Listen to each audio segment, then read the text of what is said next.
Hello, Mr. Borislav. Welcome to my podcast, Ideas Unlocked. I hope we're gonna unlock some new ideas with you. So, Hopefully. hopefully. So, you finished a master in tourism and Yeah. just tourism. Yeah. Just in hotelier management Okay, in Kotor at University of Montenegro. So in beautiful. Kotor in Montenegro, where after the bachelor studies that I went to, which is like tourism and hotelier management combined. So I just specialized hotelier management. Cool. So, and did you have any experience working in hotels or cruisers or something like that? Yes, I did. Well, I have like 5 and more years working as in front office departments, like reservation departments, etc. Back in Montenegro, but also in Sarajevo here at home. Beautiful. Yeah. And did you see any difference with clients here and in Montenegro? Yeah, definitely, because like groups, I mean, of people that are coming to Montenegro and here in Bosnia are different. So back in the time, now it's like a different case, but it's because of world in crisis and stuff. In Back in the days in Montenegro, they had like Russians coming. A lot of Russians were coming, and they were actually like a targeted group of people that are needs to be targeted to come, you know. And here in Bosnia, it's a different story because we all know that Middle Eastern people are Yeah. mainly are coming for let's say several days vacations and etc. So that's the main difference. Of course, you have also European Union like targeted groups or Do you think now the market, because of all the problems in Russia and yeah. Ukraine, all the war, do you think that market is gonna radically change in the like upcoming years? Since Yeah, I think you have like restrictions for Russians. yeah. Do you think now, let's say in 5 years, you're gonna see more Arabs, Turks, maybe Europeans? In Montenegro, definitely, because they are actually they sanctioned their citizens to come, and I think that 20% back in the days, like from 2010s, were like 20% were Russians, and from these regions, Bosnia and Serbia and etc. There the number of tourists were 40%. So definitely it will change the course of tourism in Montenegro. But here, of course, not. But in general, the war is bad stuff. So tourism in global will suffer. It suffered because of pandemic, and now it suffers because of the war. It doesn't matter on in which country Yeah. you go. So basically, we have two crises in In row the same time. in a row. But so let's say first we had Corona, and there it was a huge hit. No one could move in Europe, in the Yeah. world. But then they lifted restrictions. But then the war started. Yeah. I want to ask you: did people from Montenegro like go back to their normal lives? Like, is the tourism almost at the same level as it was before, or Yeah. did they have to raise prices drastically to minimize the expenses? They did maximize the expenses and costs of let's say accommodations for even some basic things like food expenses and stuff. So they did that, and before we they had actually really we need to go back in the days, you know, in from the period 10 years or more, because Montenegro is a country that highly depends on tourism, and that's the I think more than 50% of economy of one country, which is a lot. and we should like learn from their mistakes, and not to depend like in so drastic percentage for on tourism. Yeah. And now their solution is to raise up the expenses, which is not really a good. They don't have any effect right now, and the season now, as we are witnessing, it's really bad this season. And when I was studying, the master plan was for Montenegro was to to be more focused on sustainable tourism. So, and they had some development plans to include the north of the country with the south, because the south was more they had more tourists than basically than the north. So they did some things. They included the north, but even the north, that was previously like industrial part of the country, now even north it depends on tourism, you know. Yeah. So basically I think the next period or couple of years for Montenegrins will be to switch the targeted area from, of course, from Russia to let's say, maybe, why not, Middle East. Yeah. We will teach them how to do tourism. Yeah. Here in Bosnia. Is there any strategy to solve this problem? Did anyone propose, for example, I see in European Union, two countries, smaller countries, combine their touristic offer and promote it together. So, for example, maybe they could connect with Bosnia, Serbia, Albania, someone, to say, okay, this is our offer, let's say Albania. Our Mediterranean offer goes through the coasts of Montenegro, Albania, Sun, blah, blah, blah.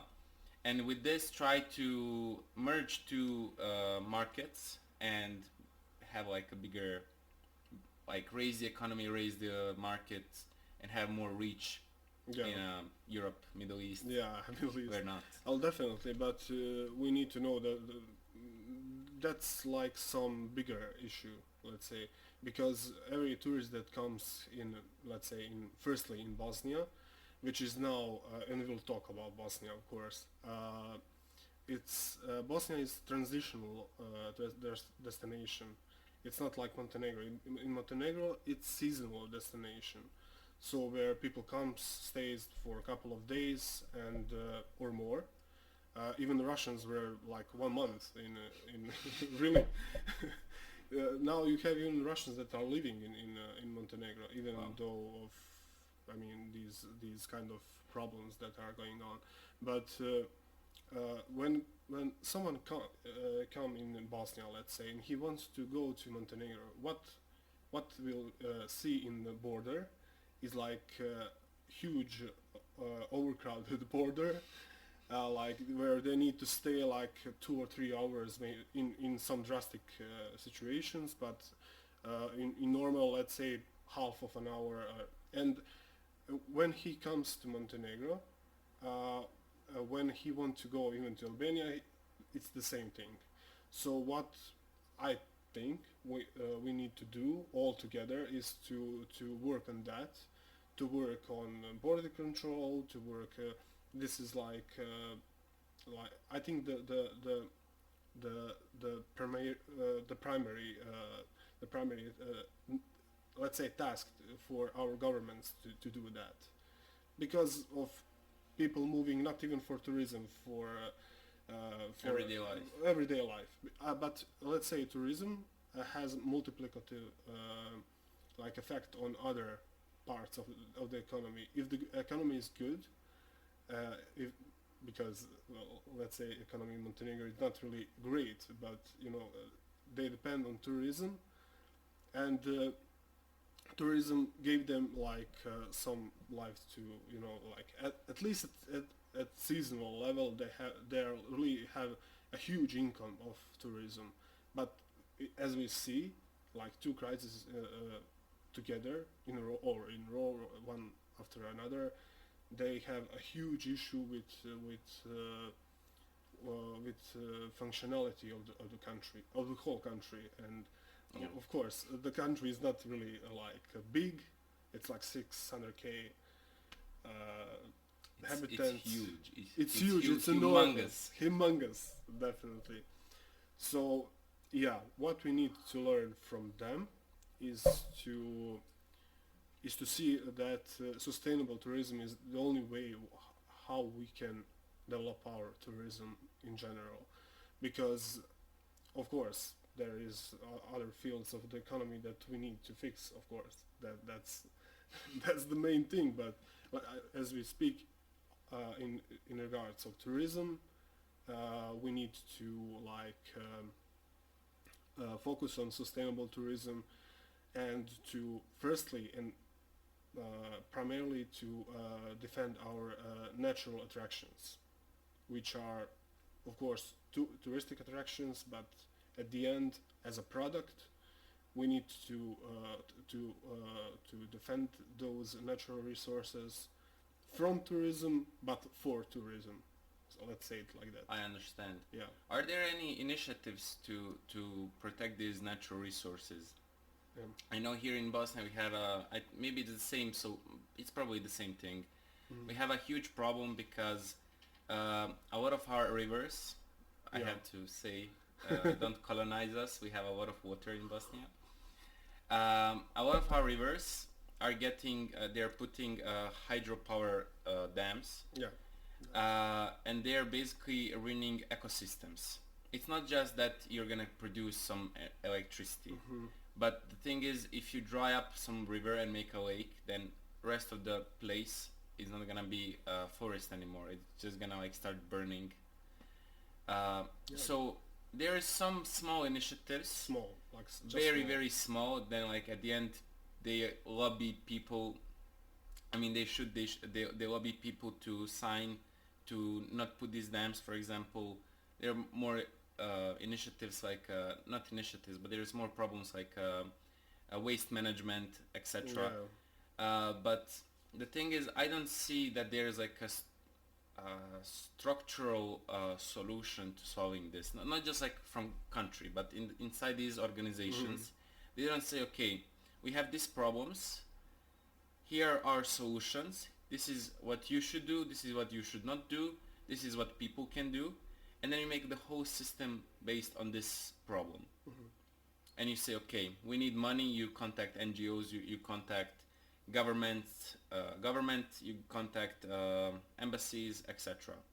So is there anything in... There is an addition to that, and I think that was the great thing when it comes to Montenegro, because they had a master plan of developing tourism that was from 2008 to until 2020, where they wanted to actually the whole our education on tourism about Montenegro and stuff was following that plan. So we need a plan, master plan.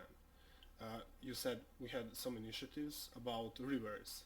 We had, for example, I heard for a couple of days ago that we have now initiative, or I mean solution for rainforest Peručica, where we had a lot of people leaving garbage behind them and stuff. Now you have entrance for rainforest Peručica, which is one of two rainforests in Europe. They said, okay, now you will not come for 5 marks, now you will come for 1,000 marks. So now entrance is 1,000 marks if you want to visit the core of rainforest Peručica. And to be honest, of course, I'm not saying that we need to do that, but that's initiative, and that's how you protect your natural resources from tourism, as we said. So 1,000 km. 1,000 km for entrance in Yeah, in the so rainforest. 500 euros. Wow. Yeah, I mean, 500 euros. that makes sense. So for example, only Yeah. it sounds a little bit bad, but only rich people can enter. Mm. With this, you minimize entrance to people who Yeah. are gonna, at least they're gonna sit on grass. Then like Yeah. 1,000 people are gonna sit on the grass. Then it's not gonna be grass anymore. It's gonna Yeah. be like dirt. Definitely. So I understand. It's a little bit radical, I would Yeah. say, 500 euros for entrance. But yeah, it makes sense. Because they're living plastic and etc. But Yeah. and you know that's I'm not like an environmental like freak, you know. But Yeah. we need to have a basic thing about nature and stuff, especially because Bosnia tomorrow in the future we will need to focus on what we have as a nature, because infrastructurally, of course, we are nowhere, because we are not some destination will come with the plane direct to Sarajevo, for example, especially for I don't know, Mostar, who has airport, Banja Luka and stuff. But we are not like that kind of destination, and we don't have any highway. Montenegro built highway right now for a couple of months, I think, but it's like 50 kilometers of highway. But Congratulations. you know, congratulations to Montenegro. It's great. We have less. We have less. We have less, unfortunately, and we are the country that has like 5 times more inhabitants. Yeah. Yeah, so that's kind of, but we need to deal with what we have. You know, what we have nature. We have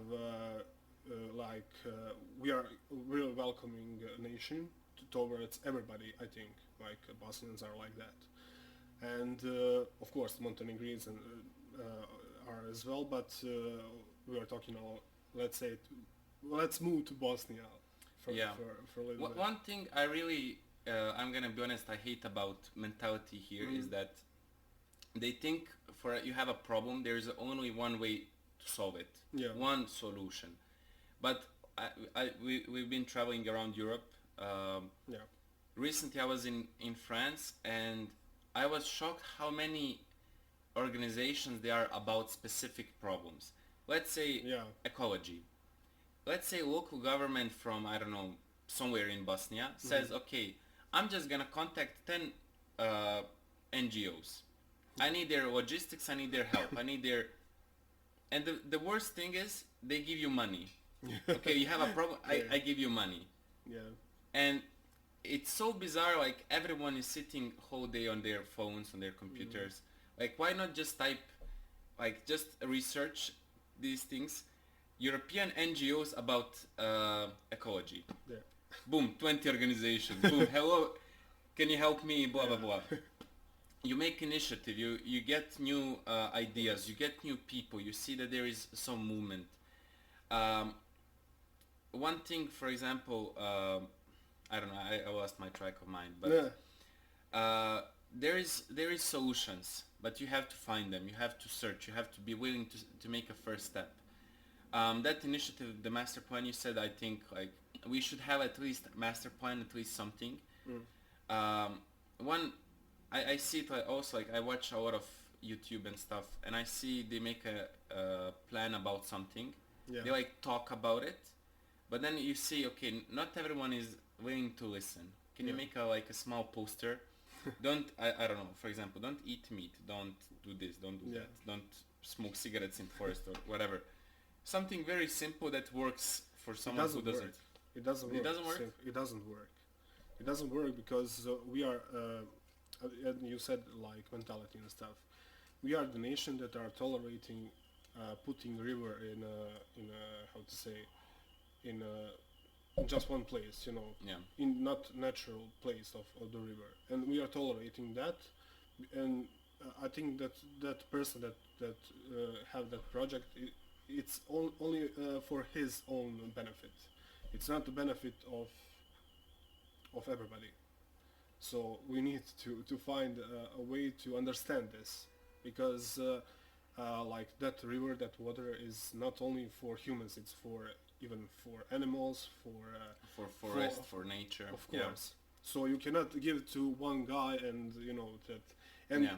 it gives only like I'm not sure, but I heard that like less than 1% of electrical power. And what's that? I mean, come on. We need to move from that. I mean, we need to forbid that, Yeah. And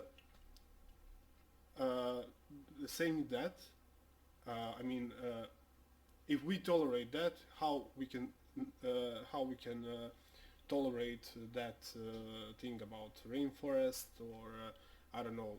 We have that issue with leaving things behind ourselves, and we need to do on that.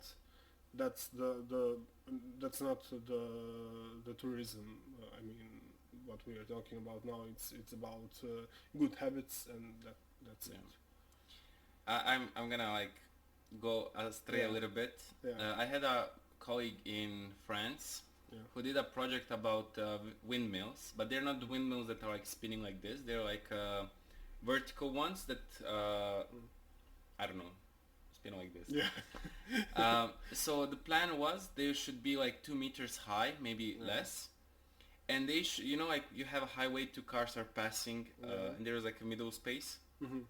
They put a line of like thousands of them Yeah. in highway, and when cars are passing, they're creating artificial wind. Yeah. And you have two cars, because I mean in France you have a lot of cars on highway. Yeah. Imagine like a car who's passing 120 kilometers, it creates a It gives wind. when there's like thousands of cars the whole day. It creates energy, Yeah. it creates electrical energy. And I think in Bosnia, I'm not sure about numbers, but let's say 40% comes from wind Yeah. in Herzegovina. Yeah. So imagine you have highway 50 kilometers, always someone is passing. I mean, you put three of them, you have something, and it's Yeah. better, and it's cheap, For sure. and it's cheap. For sure. Those are, I don't know. That's brilliant idea actually. We should make a startup. I had four guests here, 5 actually, and with every one of them, Yeah. I started like a small business idea. So I had a business about solar panels, about hydrogen cells, mango plantation in Bosnia, etc. So maybe we can start this, windmills. Why not? Why not? Yeah. And I know that Herzegovina has like potential to have like solar panels and, Yeah. and stuff, because it's really sunny, and yeah, that would be great. If we move to that, is that like carbon power? Yeah. You can say in Bosnian. Yeah. I'm not sure. I'm not sure. You're not sure in Bosnian. I'm okay. not sure. Yeah, it would be great. There is one problem with solar panels. They are right now they're very expensive. Yeah. I mean, you can see, okay, 1000 km is not that expensive, 500 euros. And then you can buy one solar panel that can power 2 light bulbs. But you have to power the whole city. So imagine you have to buy a larger area, and Yeah, for sure. I mean it is good. Solar panels are the future, but there's some intricacies. Yeah. But I want to come back to you. So you've been living in Montenegro for Yeah. how Well, long? it's kind of like a bigger story than just faculty or studying, in Montenegro, because I was living there from let's say 1995 until 2003, where I came back here at home at Sarajevo, and after that, after I finished the high school, and of course I went to high school for tourism, and because I really found myself in that industry, and we'll talk later on why I moved from that. I lived there in that period of time and in period of time during the studies.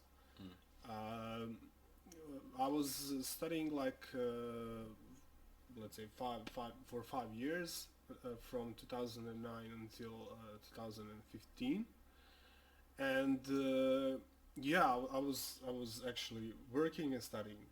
Nice. Yeah, working and studying, working like in tourism, but also in like some other things like in telecommunications for some time and stuff. So But so you have like international experience. You yeah, lived there. let's You, say.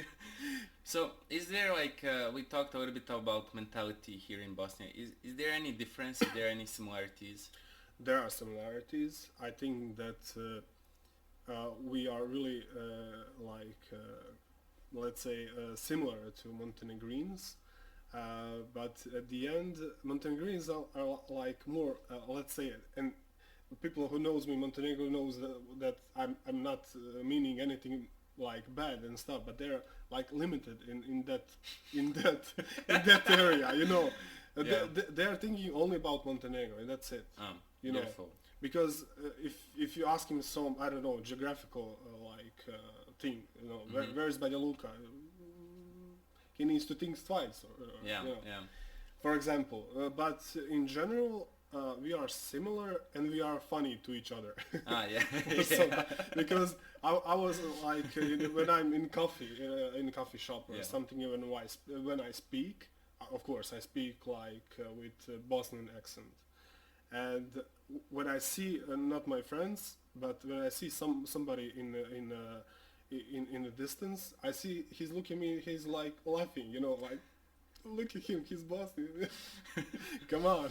Yeah, I had a workshop a few days ago, Yeah. and there were like 3 or 4 Montenegrins, and Oh. it was the same thing. Yeah, for It sure. was the same thing. It's like we don't know, we're just laughing at each other. Yeah. It's like why we are funny. Yeah. Oh man.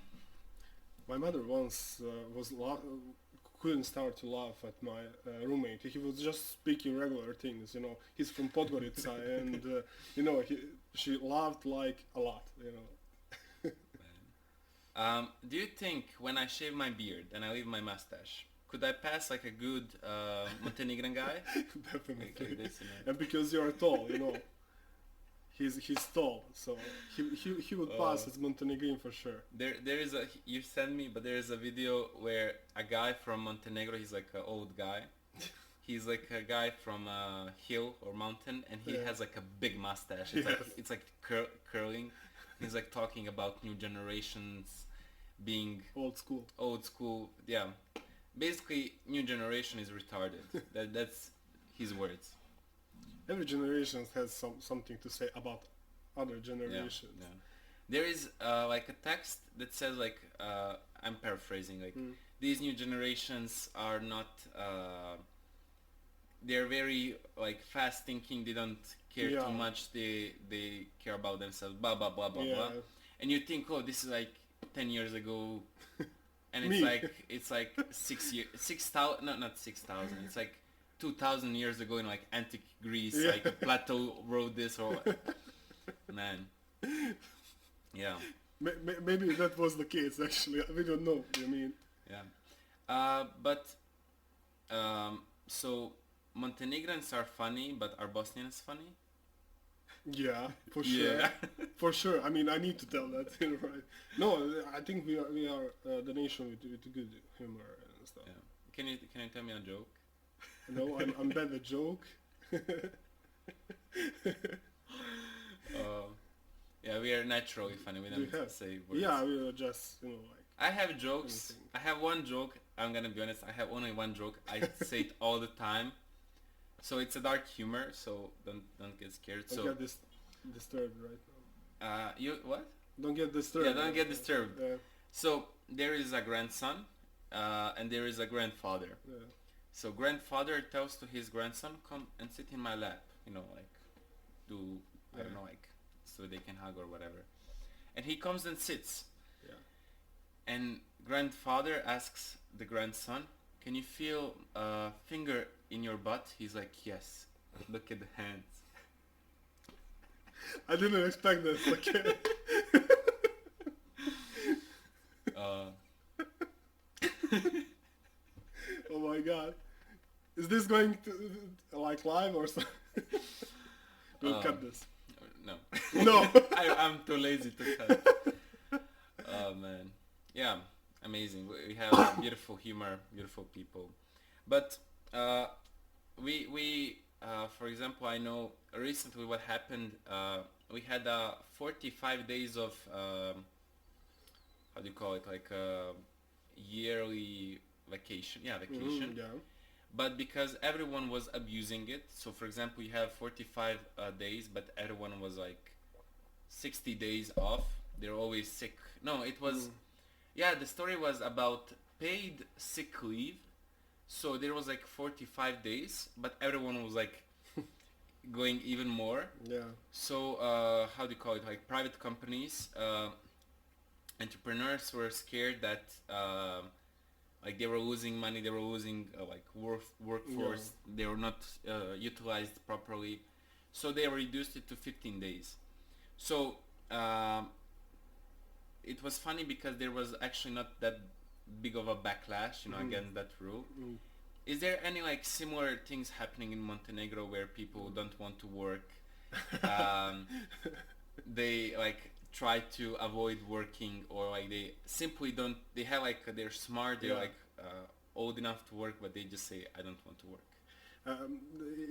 You're asking that, I know, because of the joke that Montenegrins are lazy. Yeah. That's stereotype, but I don't think it's stereotype. I think they're using all the things that they just to avoid something, especially people from the coast. You know, they're really like, you know, like really easy in life and stuff. And what they're doing is they're just you know, renting their apartments, and that's it. You know, they don't need anything to do, and that's they're on computer, putting on. So I think it's like the same, like it's stereotype, but it's also like and you have like people that are really hardworking people. I think that, for example, my roommate, he's now in Podgorica, and he's in one constructional company. So he moved from tourism. He needs to change a career, but I know how much he's working, and of course he's now married and having kids and stuff. He needs to do that, but at the end, I really know that, especially our generations, you know, they are really hardworking. I think that's my honest opinion, and I don't see any difference between like Bosnia and Montenegro in that way. But you have those golden examples of you know, like laziness. You mentioned about stereotypes. Like one thing I learned when I was going everywhere is that there is a reason why there is a stereotype, and it's like they put the equation wrongly. They say, okay, let's say you're Montenegrin, let's say, and it's my job to not put stereotype on you, okay, that you're lazy, for example, and let's say there is like some truth to that Montenegrins are lazy, but it's actually your responsibility to not prove me wrong. It's not like you're gonna go your way to like say, Damir, I'm not lazy, blah blah blah. It's by your example, by your being, you're gonna prove me wrong. I know, like, for example, for my friend from Italy, when I was in France, and first time he saw me, he thought I'm like a Russian guy. I was like so serious and everything. And then I proved him, like, he told me this like 6 months later. And I proved him wrong. Like, I start speaking in Italian. Oh, ciao vecchio, porco dio, come stai? And all this stuff. Sorry, Italians, for cursing. And with this, I destroyed his stereotype of like Bosnians, and now he has like a bigger, like totally different story. Bigger picture.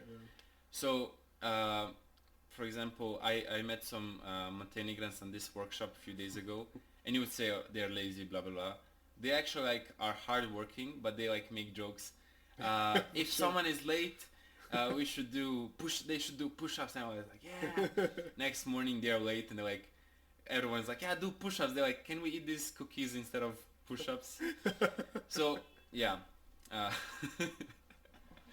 for I sure. wanna I wanna ask you something more about tourism.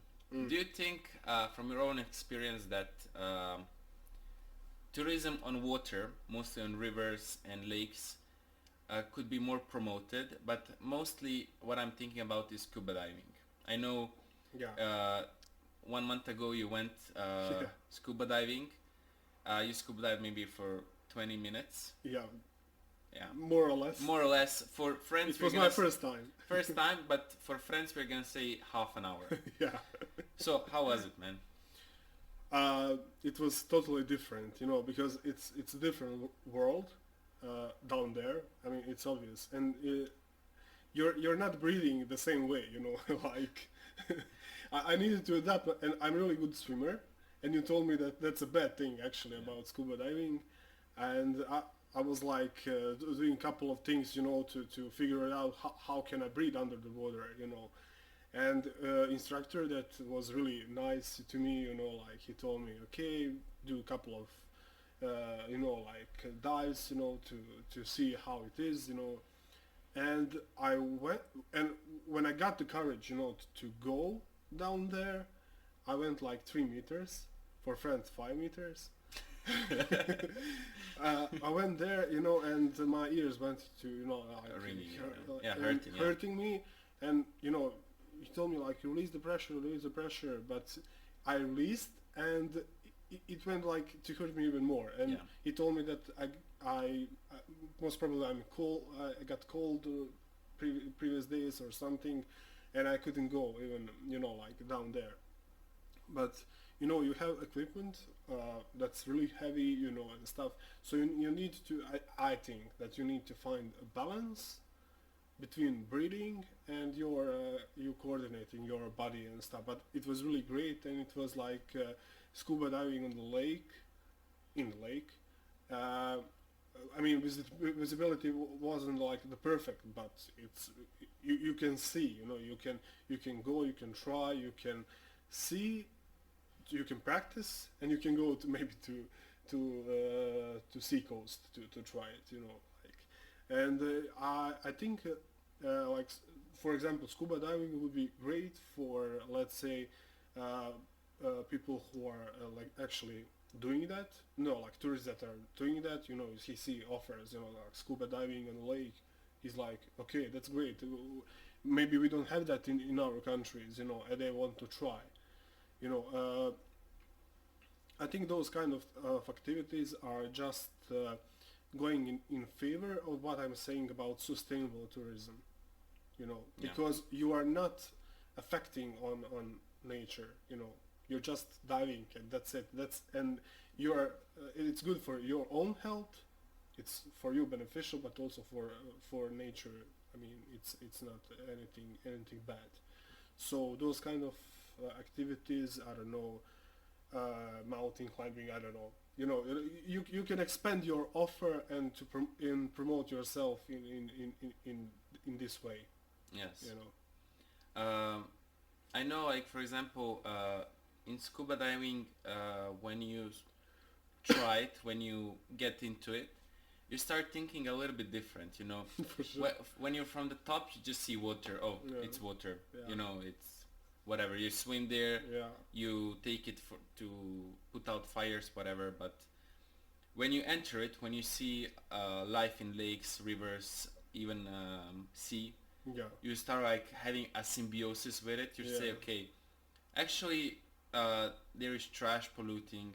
There is like multiple factors affecting ecosystem, like that local ecosystem, and you can discover it, and you can report you can it. discover, you can report it, you can analyze it, you can have better understanding of the ecosystem, so you know how to behave.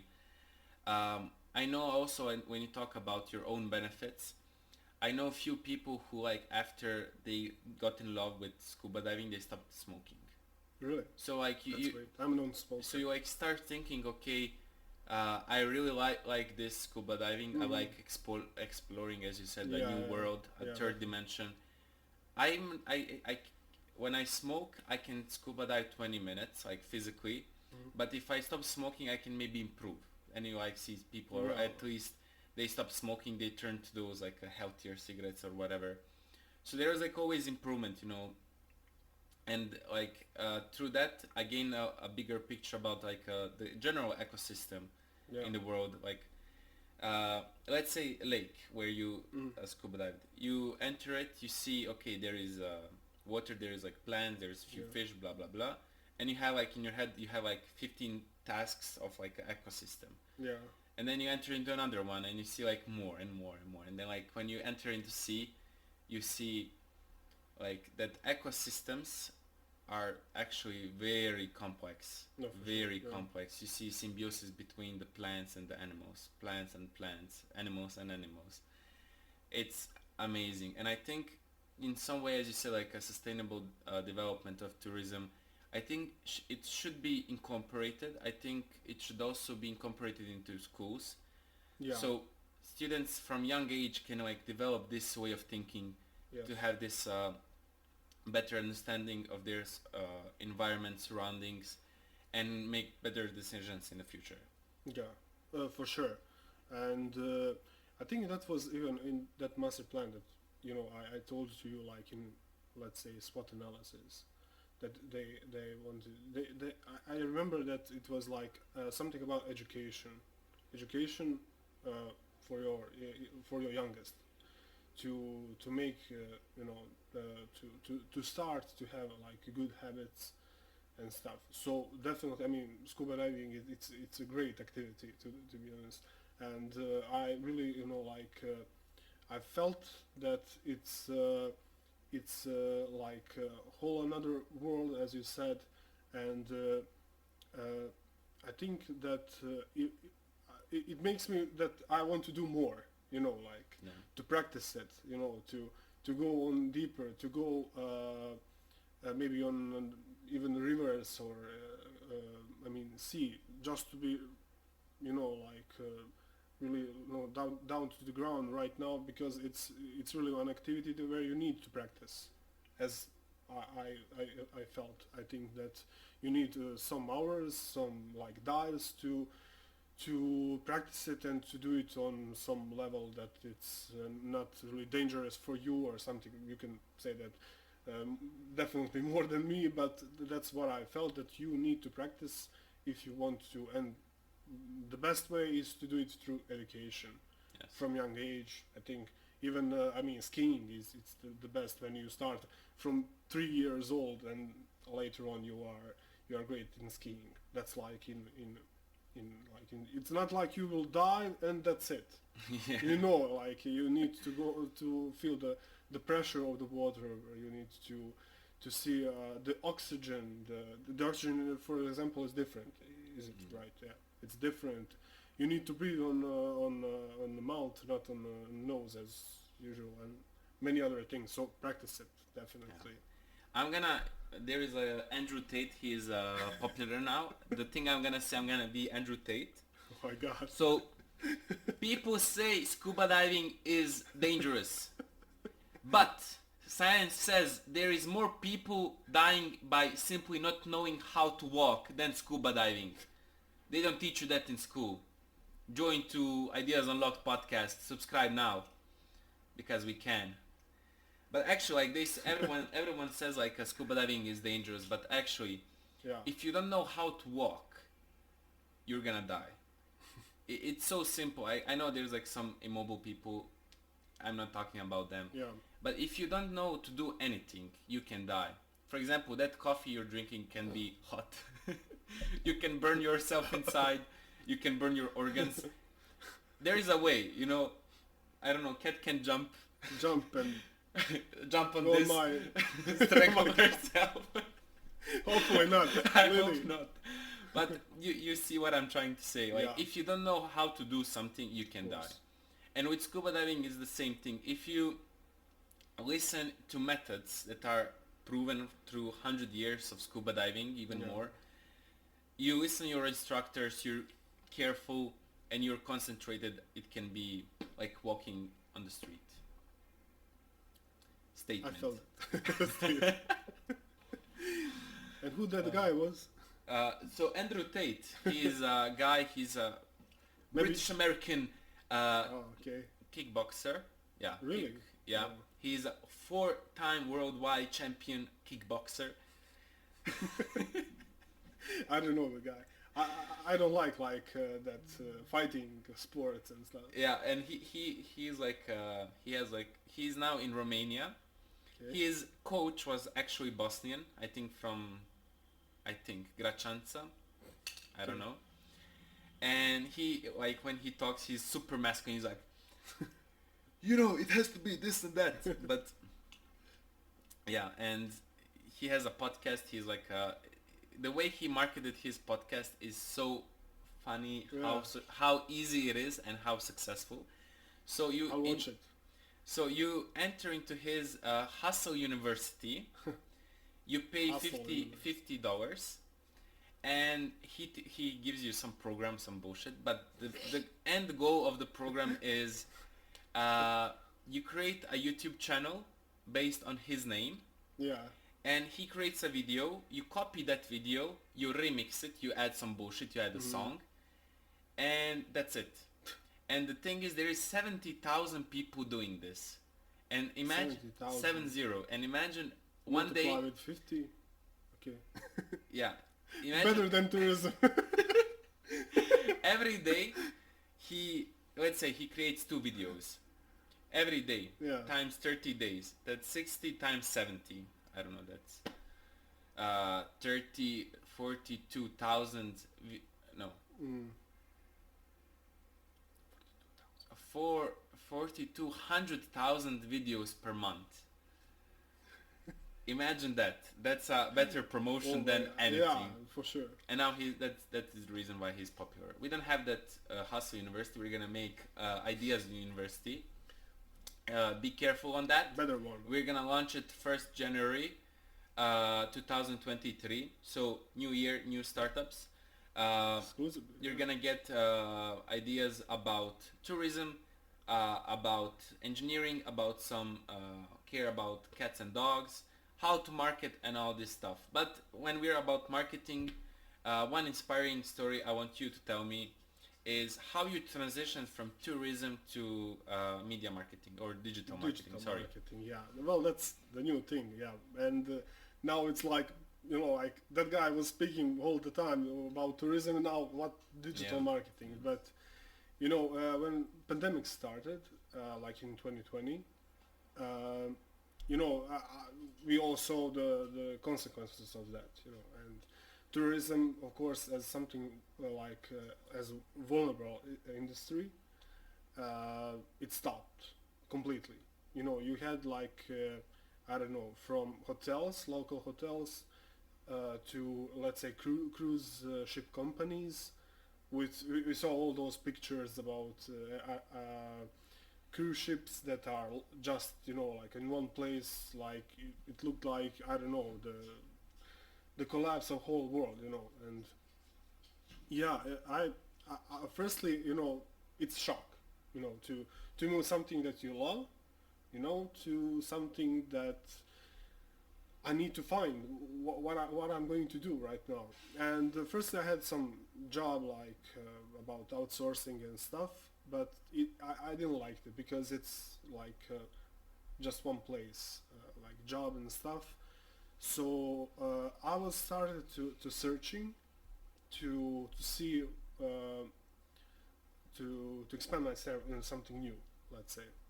And when I was searching, I concluded that digital marketing is the best switch career option for me, and I risked it. I made a risk. I started to learn some things about digital marketing and stuff.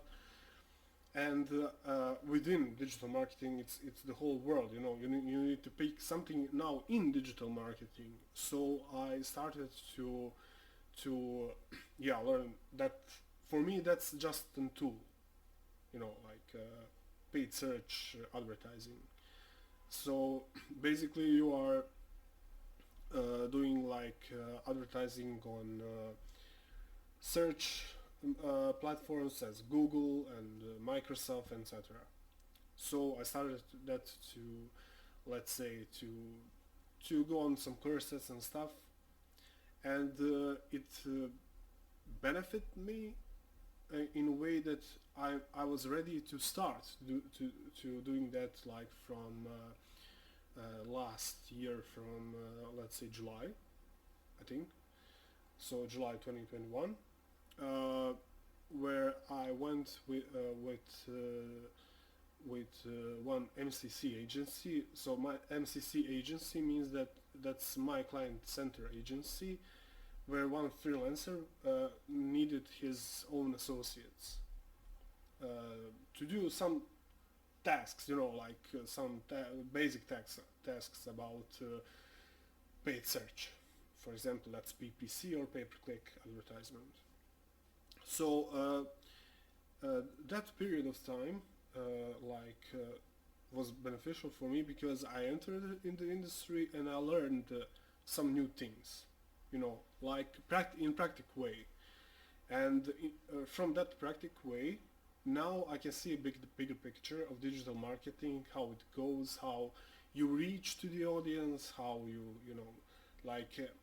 many things that I didn't have any clue about that before when I was in tourism. I mean, I will be, of course, in tourism in the future, but I see this period as something that I want to learn, to expand, and to maybe to implement it in my tourism field of work and experience. So I expanded myself in that way in digital marketing. I think it's great, switch career, for example, to be more filtered in one thing. Digital marketing, paid search advertisement. And for some time I was working with freelancer guy, and then I got an offer to move to agency. That is, I didn't know anything about them. That's agency here from Sarajevo, if I can just say their name. You can say whatever Yeah, you it's want. Media Patch, and they're really expanding, in a rapid way. They have over. Join now to Media Patch because we For want sure. you. For sure, it's a great company to be your first employment. Especially, I think they're targeting people from, let's say, universities. Straight from university, they will come. If you come to Media Patch, you will find some environment where they will welcome you, for sure. Now that's an agency that has over 200 employees, and it will go until this end of the year. I think even more than 300. Nice. So the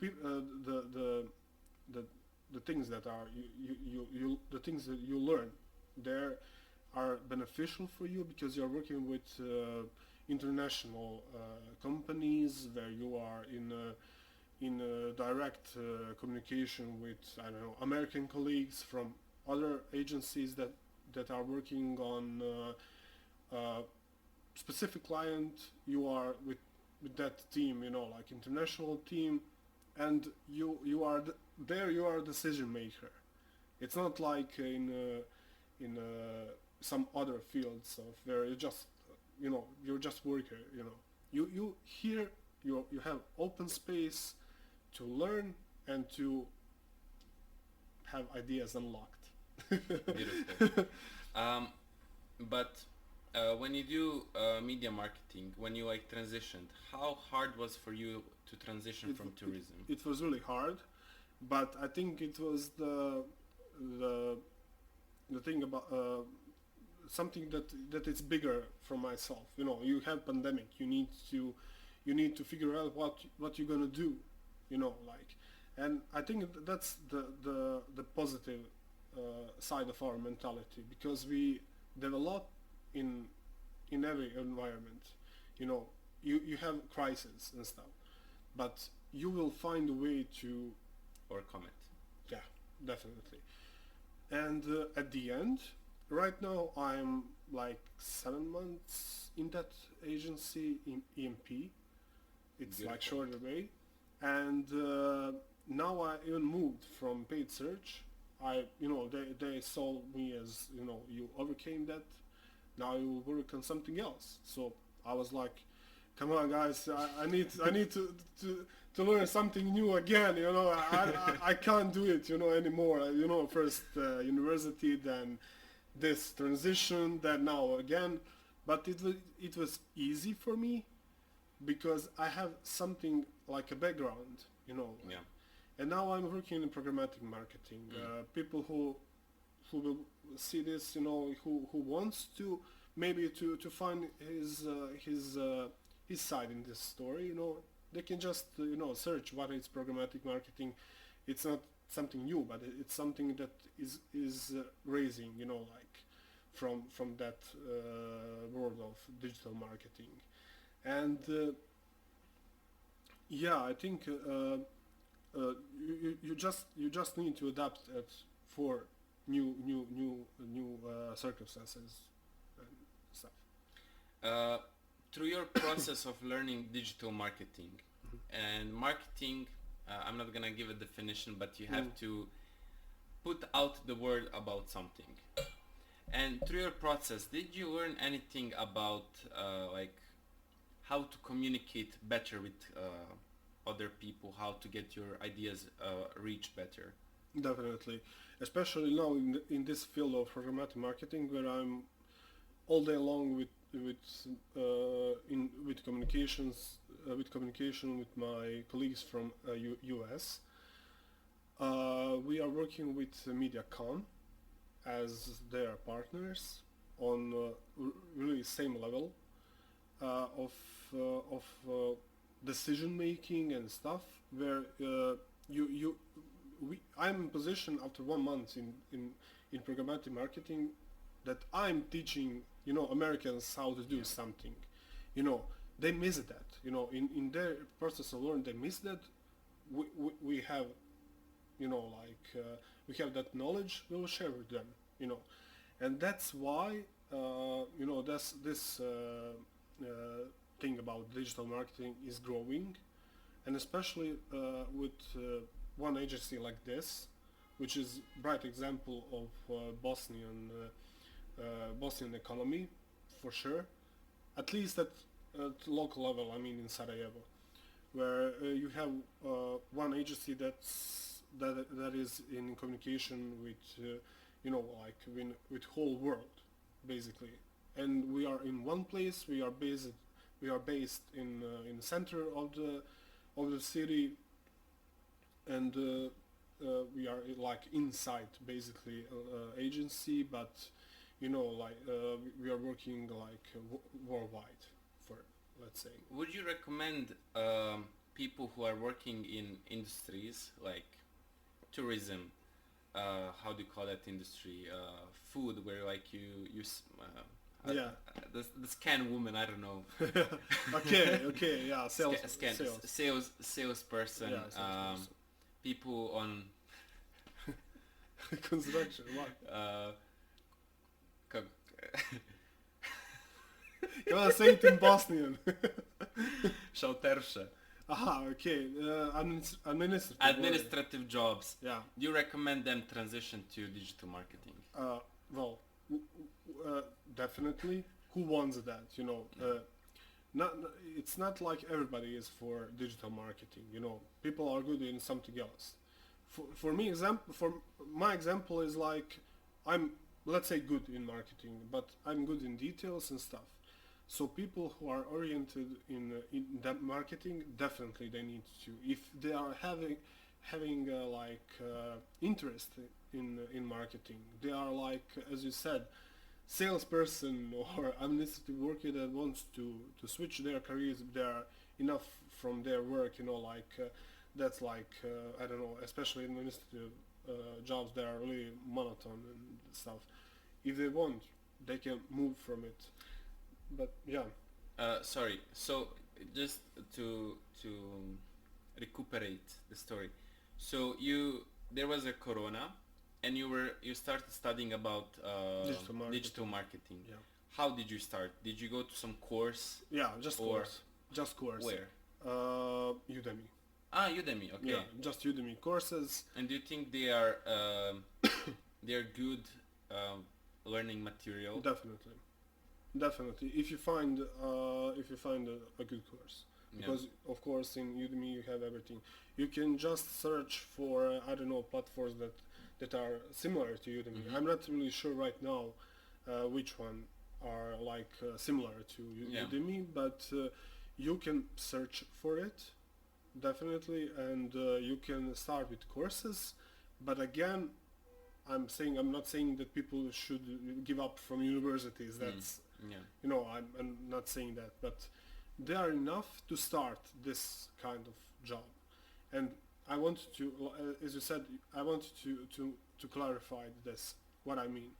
I think this kind of job is, as I said, it's good for people with first experience, because they are like diamonds. They are unbruised diamonds that they are going to shape, you know, like. But again, you are, as I said, you are a decision maker. Even in that situation, you will learn something, but you will give your own mark to this kind of job. That's one, let's say, group that for whom I'm talking, yeah, to. And the other group is maybe those who, as me, they wanted just to switch. And I think it's, for this kind of group, it's more difficult, because they are already bruised diamonds, really. And I think they need just to learn a process by doing concrete work, like to have practical knowledge. It's not just like you go, you will see something about course that, you know, I was looking at it, and you know, like every theoretical part, you know, like, okay, I will understand like basics, but how I'm going to work on that. So definitely this kind of group needs to have practice before entering in something that's called, let's say, for me, I want to develop more, and I want to be more into the process, to build my own, let's say, agency, MCC agency. Why not? You know, like you have possibilities for that. But again, I need more experience, in the sense of I need to see you know, every part of your job. You know, like, it's not like something that who is starting it, and who is like you have, you know, having some experience in from one past. of the ideas I wish we could implement here, or at least have people get educated, is to do these type of courses, online courses. Yes, because I'm thinking, we are in Sarajevo, we are in capital, we are privileged to have that's for sure. Smarter people who have more, not smarter, but people who have more opportunities, people who have to learn, yeah.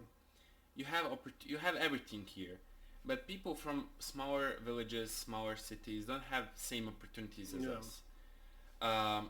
And I think if we have people who could make these type of courses, for example, professors from university that could create courses about programming, 3D printing, digital marketing, sociology, etc., and give this for free, or do some collaboration with local government, I think this could be a good way to improve community, improve country, and also distribute knowledge evenly. I have right now I started a course at Udemy about project management. I'm very excited. I have to find some time to start it. I started a little bit, but it's He's not going always well. busy. So. I'm always busy. You can see in my eyes, I want to cry. I have another course. There's another website called edX. Okay. It's the same education Mm-hmm. X. And there is a course about electronics from MIT. So I'm looking, like, in the future, I'm looking forward to start that. I have two more questions for you. Okay. First one is, if you have, what is your advice you would give to someone younger than yourself and someone older than yourself? Okay, that's a big question. You know, like as advice for younger, for youngsters, yeah. To I think that you should not be afraid of you know, like every experience. You know, every job is a good job. You know, working in a bakery is a good job because you learn how to communicate with someone who you're someone to someone who you're selling that bread. You know, I don't think that work is bad. You know, so especially in today's world where you have like many opportunities to increase your knowledge about something.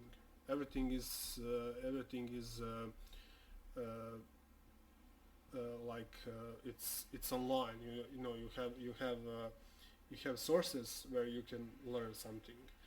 Uh, After, you know, like your own work, your job, you know, you can go and learn something. You know, like you are enough of bakery. You want to move to restaurant, then move to restaurant. A restaurant is a good place where you can learn language. You know, like how to talk with foreigners, let's say in Bosnia. Then you know you just need to accept what you have at the moment, you know, and to expand yourself. For example, uh, especially I mean, I was the person who was studying and working. For those young people, I would say no to that. You need to more to do like faculty and stuff. You will work maybe like something like a part time, because I was doing full time and I know how it is. It's really hard, you know, and like you will lose your energy as young person and stuff. I mean, I haven't lost my energy and stuff, but just I'm saying that if you are not, you know, like you like if you are in a way that you don't need to work and study, don't do it. Don't do it. Don't do it. When it comes to those people, as a first experience, I don't know. I would recommend them to start bigger than this. As I said, you know, like accept everything that's on you. It's better for you to learn something than to just to jump in and to work for some minimum wage in Bosnia. You need to wait for your opportunity and to learn. Well, I don't know. It's better for you to go on to take some courses and to learn, for example, Excel, full Excel. You know, Excel will, for example, it's a good tool for my job. You know, I wasn't good in Excel before, but now I'm great in Excel. For example, you know, prepare yourself for good opportunity, but you know, if you are humble and stuff, you will also accept bakery and restaurant and stuff. For older people, I would say for them not to be like it's hard to be like older than me. Yeah. I'm joking. I'm joking. Well, I would recommend them not to be afraid of changes, because I'm the person of change. If I'm not happy with my job, and if I'm I'm having like other option to have secure like income, I will change it for sure. I don't care, you know, like, and our people, you know, like we are our Bosnian dream is to have a stable job, like administrative job. That's I think that we just need to move from that. Especially older people, if they are in that kind of a job, like of work and stuff, they need to change it for their own good. Like that's not the biggest thing, like that you can achieve. And because I believe in like that thing, like I forgot the term. I'm sorry. Like you need to go through some experience to get that administrative job, like in a state firm, And I think in that kind of administration, I think that the best people need to work to improve our chances for tourism development, for I don't know, for digital marketing, of course. Why don't we have a ministry for that? Like it's because the people are expanding, in digital marketing. We could make the Ministry of Propaganda. Yeah, like Goebbels style. I would say, like, for others, just to connect with your advice is, if you're scared, like, to transition, at least just get information if you have options. If you don't have options, don't change. If you have options, think about it. Because today there is, like, older people, of course, have more life experience, job experience, and they're in some bad job. There are more people who need your expertise, your knowledge, and at least get information for yourself so you know where you at. If you don't have options, sorry, but and of course, definitely. And of course, just to people who will see this, this is all about Bosnia. This is a message to Bosnian people. I don't think that others are facing like this kind of issues in their own countries, but in this part of the world, this is really, I think it's better. You mean about administration? That's for sure. Yeah. But also this, because I think that our people, Bosnian people, are really scared of changes. Yeah. They are really like conformist. Okay. Yeah. Like I have a secure job and that's it. We could go on and on about what of we course, could change. This is a topic for, I don't know. Another time, of course, man. Another time. And last question I want to ask you is, what is the meaning of life? The meaning of life. Meaning of life. Well, for me, the meaning of life is a family. On the first place, on the second place would be health. The third part would be believing in God.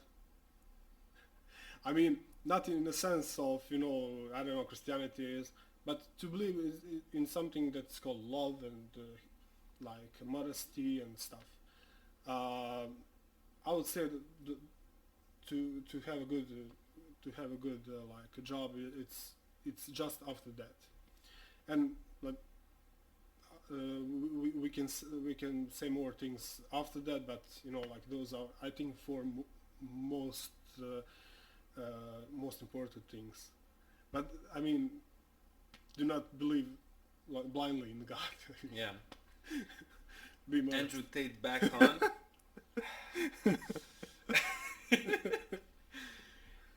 Borislav, thank you very much for coming. You're welcome. It was a pleasure. I hope we can have you another time when you... Of course. After that, January, right? When yes, of course, man. When we start the Ideas University, stay tuned on that. Keep it on. If there is some marketing agency who wants to talk about it, we can talk about it. Definitely. Stay tuned for more. This episode is gonna air. Like, share, subscribe. Share it with your friends. Like, share, subscribe. If you have someone who's doing in tourism, contact this young man. Definitely. He's a prosperous guy. He has ideas. Mm-hmm. And a lot. We're gonna see you again. Thank you, man. You're welcome.